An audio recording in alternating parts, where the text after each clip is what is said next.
오늘 43절에 있는 말씀이 이렇게 시작합니다. 사람마다 두려워하는데.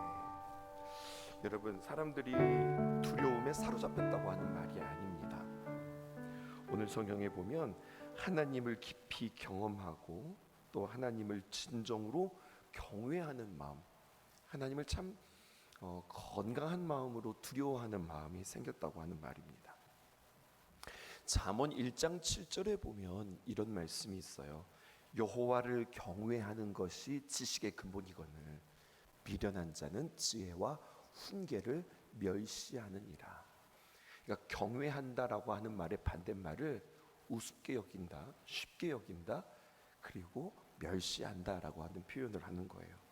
여러분, 이 말씀은 그냥 여호와를 경외한다, 그냥 이것이 중요한 게 아니라 굉장히 중요한 첫걸음을 우리에게 말씀해주고 있습니다. 그것은 바로 무엇이냐면 하나님을 알고 하나님의 말씀을 깨닫기 위해서는요, 제일 먼저 선행되어야 하는 게 있어요. 그것은 바로 무엇이냐면 하나님을 경외하는 마음에서 시작되어진다는 겁니다. 우리의 신앙의 출발은 하나님을 두려워하는 것, 그래서 하나님을 아는 지식의 첫걸음 시작이 되어진다는 거예요. 또 44절에서 45절에 있는 말씀입니다. 믿는 사람이 다 함께 있어 모든 물건을 서로 통용하고 또 재산과 소유를 팔아 각 사람의 필요를 따라 나눠주며, 이렇게 표현합니다. 여러분, 믿음은 눈에 보이는 것일까요? 눈에 보이지 않는 것일까요? 성경은 우리에게 이야기해요. 믿음은 눈에 보이는 것이다, 이렇게 이야기합니다. 믿음의 결과가 있어요. 그 사람이 믿음이 있다, 그 믿음의 열매가 있는 겁니다. 그것은 바로 무엇이냐면 하나님을 믿는다는 것의 구체적인 열매. 오늘 44절과 45절에 보면 믿는 사람이 다 어떻게 있습니까? 다 함께 있다, 이렇게 이야기하고 있습니다. 믿음의 결과는 하나됨, 유니티를 우리에게 이야기하고 있어요. 만약에 하나님을 믿는다고 하면서 성도들이 각각 마음을 합하지 못하고 분열되는 현상이 나타난다면 글쎄요, 그것이 참된 믿음이라 할 수 있을까요? 믿음이 깊어지고 성숙하다 그러면은요, 어떻게 되냐면 하나 되어지는 겁니다. 믿는 사람들은 예수 그리스도의 피를 나눈 형제요 자매며 하나님의 귀한 십자가의 은혜를 경험한 사람들입니다. 그러기에 그들 안에서 사랑이 넘쳐나고 은혜가 넘쳐났으며, 사랑이 넘쳐나고 은혜가 넘쳐난다, 그 결과는 무엇이냐면 곧 물건을 서로 통용하고 재산과 소유를 팔아서 각 사람의 필요에 따라 나누어주는 구체적인 행전, 구체적인 행동의 흔적의 기록들을 우리는 보게 되어지는 거죠. 초대교회에는요, 여러분, 사유재산을 인정하지 않았다는 말이 아닙니다. 초대교회는 서로 통용하고 팔고 그리고 나눠주는 그냥 그 일들이 일회적인 것이 아니라 계속적인 행동이었어요. 강요나 강제에 의해서 억지로 그렇게 한 것이 아니라 누군가가 필요하면 도와주어야 할 그런 마음들이 그들 마음속에서 생겼어요. 그리고 그때마다 계속적으로 이러한 일들은 그들의 감동이, 그들의 실천이 그들에게 있었던 거죠. 초대교회 교인들이 부인했던 것은 소유의식 주인이었습니다. 초대교인 교인들이 부인하지 않고 붙잡았던 것은 청지기 의식이었습니다. 먹지 못하고 입지 못하는 형제 자매들을 보면 아낌없이 비워주고 그것을 통해서 봉사는 이들이었으며, 이들이 그렇게 교제, 코이노니아를 배워가는 겁니다. 오늘 성경에 보면은요, 여러분들과 함께 오늘 설교 제목을 이렇게 정했어요. 성령 충만한 교회의 네 가지 구체적인 모습. 성령 충만하다라고 하면 그 교회의 구체적인 네 가지의 모습은 무엇인가? 성경이 우리에게 네 가지를 말씀하고 있는데요. 먼저 첫 번째, 성령 충만한 교회는 언제나 배우는 공동체입니다. 사도행전 4장 42절을 보세요. 이렇게 기록되어 있습니다. 그들이 사도의 가르침을 받아, 그냥 자신들의 마음대로 생각대로 감정대로 교제하고 떡을 떼고 오로지 기도에 힘쓴 게 아니었어요. 야, 기도해야지, 아니면 나눠야지, 뭐 이런 것이 아니라 첫 번째는 무엇이면 성령 충만한 교회는 질서가 있었습니다.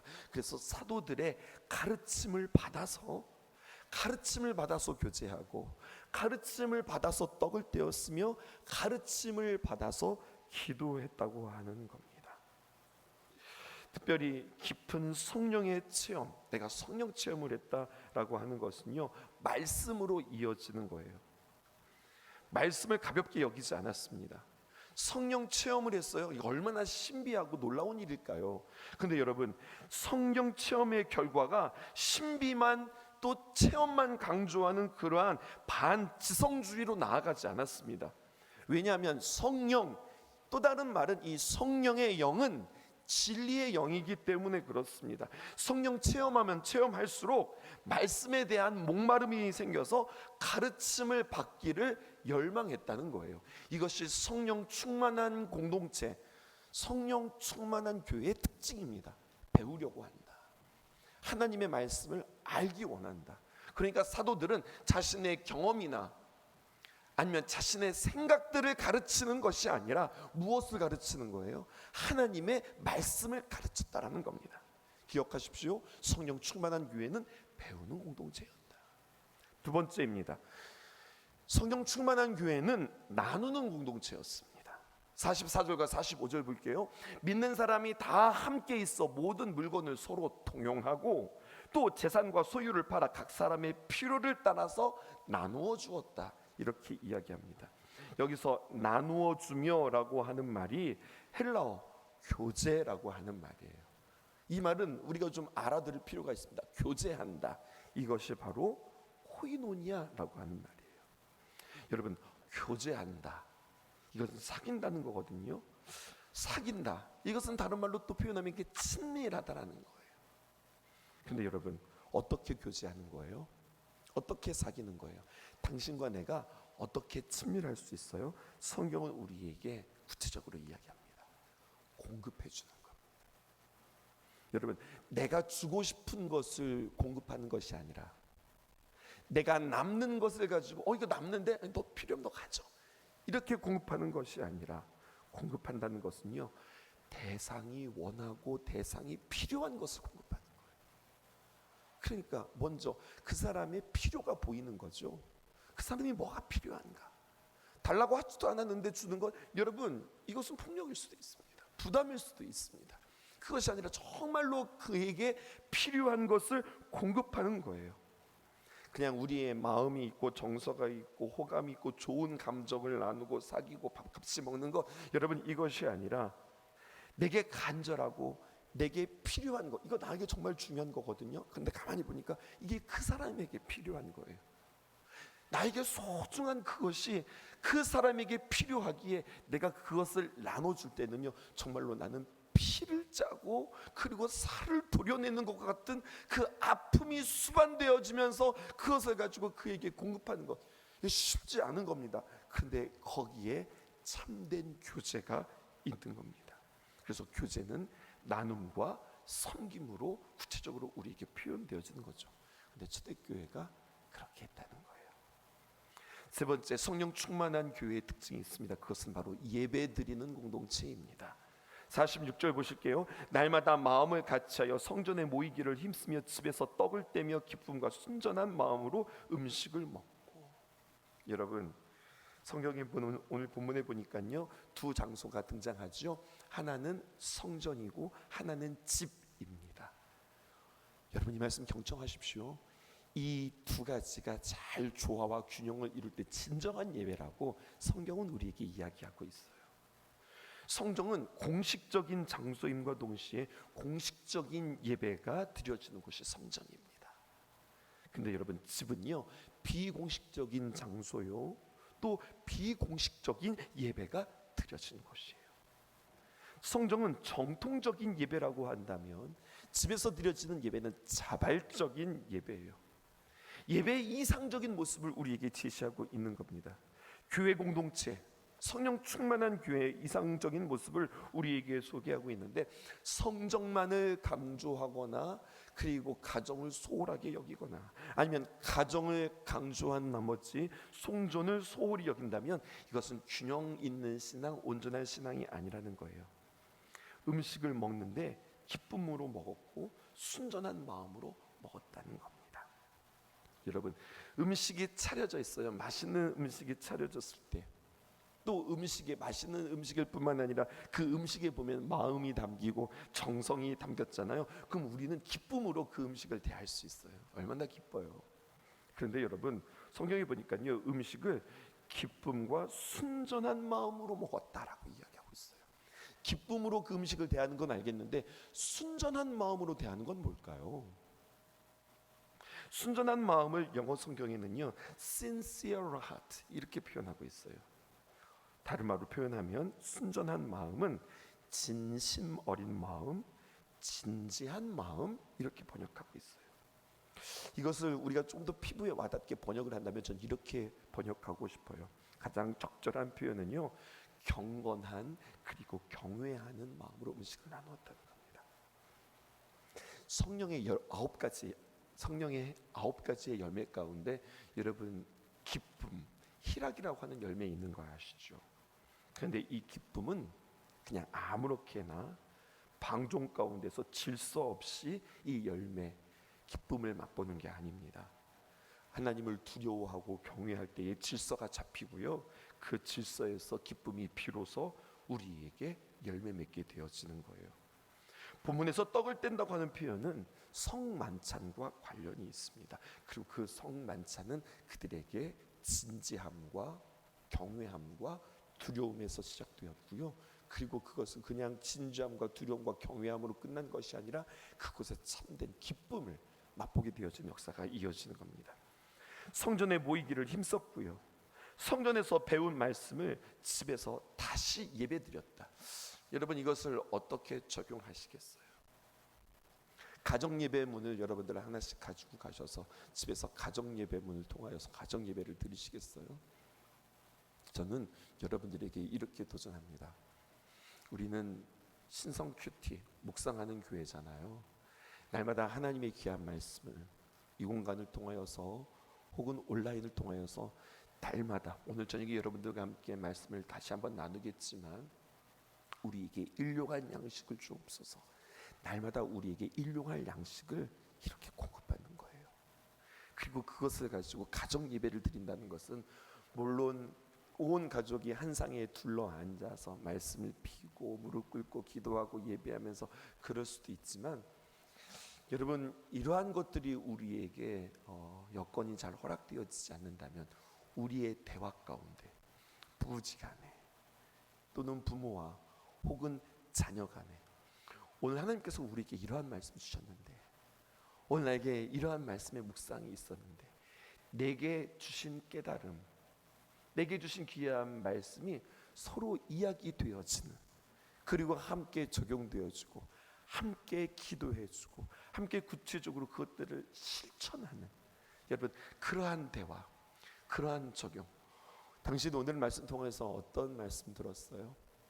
나 오늘 이 말씀 중에 이 말씀이 너무너무 좋던데, 오늘 이 말씀이 깨달아졌는데. 또 부부는 같이 삶을 공유하는 거잖아. 여보, 요즘에 우리에게 이러한 문제가 있었는데 하나님이 이렇게 말씀하시는 것 같아. 이렇게 이야기하는 것, 이것이 바로 우리가 가정 예배의 모습이 아닐까요? 저는 그런 모습을 꿈꿔요. 우리 성도가 하나님 앞에 이곳에서의 귀한 예배일 뿐만 아니라 성도와 성도가 모이면, 속회에서 모이면, 또 가정에서 귀한 대화 가운데 하나님이 우리에게 이러한 마음, 이러한 말씀 주셨어, 이렇게 함께 하나님의 귀한 말씀을 나누는 귀한 공동체 되어지기를 주님의 이름으로 축복합니다. 마지막으로요, 성령 충만한 교회의 모습이라고 한다면은요, 복음이 확장되는 공동체였습니다. 47절 보실까요? 하나님을 찬미하며 또 온 백성에게 칭송받으니 주께서 구원받는 사람을 날마다 더하게 하시느니라 라고 이야기하고 있어요. 제가 46절, 47절을 읽어드릴 텐데요, 여기에서 반복된 단어를 체크해 보세요. 46절부터 제가 읽겠습니다. 날마다 마음을 같이하여 성전에 모이기를 힘쓰고 집에서 떡을 떼며 기쁨과 순전한 마음으로 음식을 먹고 하나님을 찬미하며 또 온 백성에게 친송을 받으니 주께서 구원받는 사람들을 날마다 더하게 하시느니라. 발견하셨어요? 어떤 단어가 반복되었죠? 날마다라고 하는 표현입니다. 날마다 예배드리는 공동체, 날마다 복음을 전하는 공동체가 초대교회의 모습이었습니다. 여러분, 똑같이 다시 한 번 더 적용할 수 있겠어요? 우리는 우리 신성교회에게 날마다라고 하는 말을 어떻게 적용할 수 있을까요? 여러분, 날마다 하나님의 말씀을 묵상하고 날마다 기도하고 날마다 묵상한 말씀을 적용하고 그 은혜를 나누는 공동체, 이것이 성령 충만한 교회의 모습이라 할 수 있겠습니다. 조금 전에도 여러분들에게 도전했죠. 날마다 예배 드리는 삶은 예배로 끝나는 것이 아닙니다. 나 예배 드렸어, 이것으로 끝나는 것이 아니라 선한 영향력, 복음을 세워가고 복음을 전하는 일로 이어진다는 겁니다. 전도의 목적은요, 사람을 교회로 모아서 숫자를 늘리는 것이, 여러분, 이것이 전도의 목적이 아닙니다. 사람을 교회로 데리고 와서 그를 잘 섬기고 양육해서, 그래서 한 사람 한 사람을 예배자로 세우는 것. 여러분, 많은 경우 교회로 데려다 놓기만 하고 내팽개쳐서 영적으로 보면은요, 데려오기는 했는데 제대로 말씀을 주지 않아서 키워내지 못해서 그냥 죽어서 나가는 사람들이 너무나도 많이 있습니다. 예배자로 만든다는 것, 여러분, 이미 그 말 뜻이 담겨져 있습니다. 예배자로 만드는 게 뭐예요? 나를 예배했던 사람이에요. 사람은 누구나 예배하는 사람입니다. 근데 예배 대상이 다른 겁니다. 누구를 예배했던 사람이요? 나를 예배했어요. 내 감정에 충실했고요, 내 경험이 중요했고요, 내 느끼는 나의 육체의 감각들이 중요했던 사람들이에요. 그런데 예배자를 만든다는 것은 나를 예배했던 사람이 하나님의 말씀을 듣고 하나님의 귀한 사랑과 하나님의 귀한 계획을 깨닫고 나를 예배하는 사람이 아니라 하나님을 예배하는 사람. 세상의 말에 묶여서 두려워하고 세상의 말에 이끌려 살아가고 세상의 말에 통계에 신뢰를 했던 사람이 이제는 하나님의 말씀에 묶여서 사는 사람으로 바뀌는 것, 여러분, 이것이 예배자로 세우는 우리들의 사명이라 할 수 있겠습니다. 여러분들과 처음 만나서 말씀의 해를 지나, 올해 기도의 해를 지나, 내년 우리는 사역의 해를 맞이하게 되어질 텐데요, 사역의 해를 맞이하면서 우리는 말씀 양육자들을 재정비하고 새롭게 세워가는 일에 힘쓸 것입니다. 기도하십시다. 그리고 기억하십시다. 그리고 이 마음에 여러분들 마음을 쏟을 수 있었으면 좋겠습니다. 오늘 성경에 보면 이렇게 기록하고 있어요. 전도는 사람이 하는 것이 아니라, 47절 하반절 보실까요? 이렇게 기록되어 있습니다. 주께서 구원받는 사람을 날마다 더하게 하십니다. 구원받는 사람을 날마다 더하게 했어요. 누가 했습니까? 주님께서 하셨습니다. 전도는 사람을 통해서 주님께서 행하시는 것이 바로 전도예요. 전도의 주체는 누구인가? 우리 주님이십니다. 우리는 공동체의 전도 전략과 선교 프로그램을 깊이 연구하고 치밀하게 준비하는 거 맞죠? 우리가 해야 될 일입니다. 그러나 우리의 연구, 우리의 계획 자체가 전도로 이어진다고 생각해서는 안 된다는 거예요. 우리는 우리가 해야 할 일들을 감당하지만 전도의 주체는 바로 우리 예수님이시다, 이것을 잊지 말아야 하고 늘 겸손함을 우리는 챙겨야 하겠습니다. 구원받는 사람을 날마다 더하게 하시리라, 이 말씀의 초대교회는 이름만 그리스도인, 무늬만 그리스도인이 있었던 것이 아니라 교회와 구원, 이것이 온전한 짝을 이루었어요. 성령 충만한 교회 네 가지를 여러분들과 함께 살폈습니다. 첫 번째, 배우는 공동체. 두 번째, 나누는 공동체. 세 번째, 예배 공동체. 네 번째, 복음이 확장되어지는 전도 공동체. 이 공동체의 모형을 우리가 잊지 않을 때에 우리가 진정한 교회. 여러분, 우리가 함께 곧 기도하지요. 교회가 교회되게, 예배가 예배되게 우리를 사용하여 주옵소서. 기도하는데 정말로 성령 충만한 교회란 무엇이냐, 이것을 우리가 특별히 사도행전 말씀을 통하여서 배울 수 있었습니다. 오늘 기도 제목 여러분들과 함께 이렇게 나누겠습니다. 첫 번째, 배우는 공동체. 성령님 말씀을 통하여 날마다 배우고 깨닫게 하소서. 무엇보다도 말씀을 통하여서 배울 수 있기를 바라요. 두 번째, 나누는 공동체. 내 소중한 것을 비워내므로 다른 사람의 필요를 채우는 삶을 살아가게 하소서. 세 번째, 예배 공동체. 성전의 영성과 가정의 영성, 공식적인 장소와 비공식적인 장소, 정통적인 예배와 우리의 삶 속에서의 귀한 예배, 이것이 조화를 이루어 하나님을 경외하는 마음이 있게 하시고 그 경외를 통해서 우리가 기쁨의 열매를 얻게 하소서. 우리의 삶에 질서가 있게 하소서 기도하시고요. 마지막 네 번째, 복음이 확장되어지는 전도 공동체. 날마다 말씀 묵상과 적용으로 풍성한 삶을 누리고 이 말씀의 적용들을 함께 전하는 자들 되어지기 원합니다. 기도하겠습니다.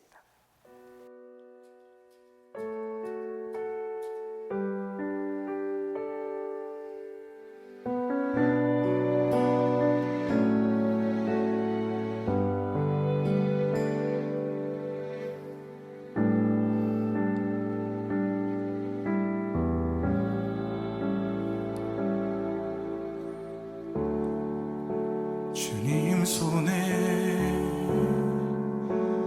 맡겨드리리 나의 삶 주님께 주님 손이 나의 삶 붙드네 나 주의 것 영원히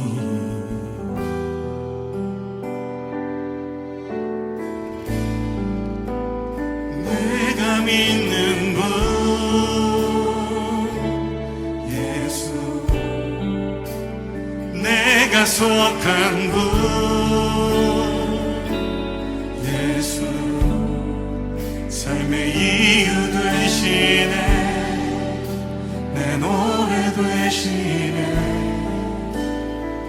전심으로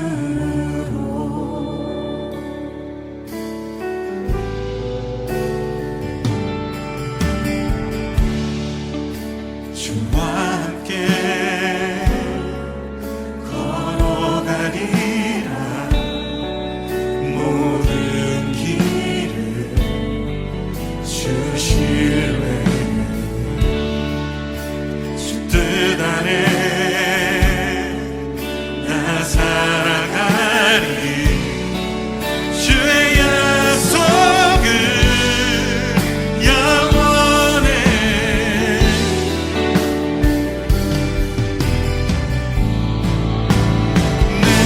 믿는 분 예수 내가 속한 분 예수 삶의 이유 되시네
속한 분 예수 삶의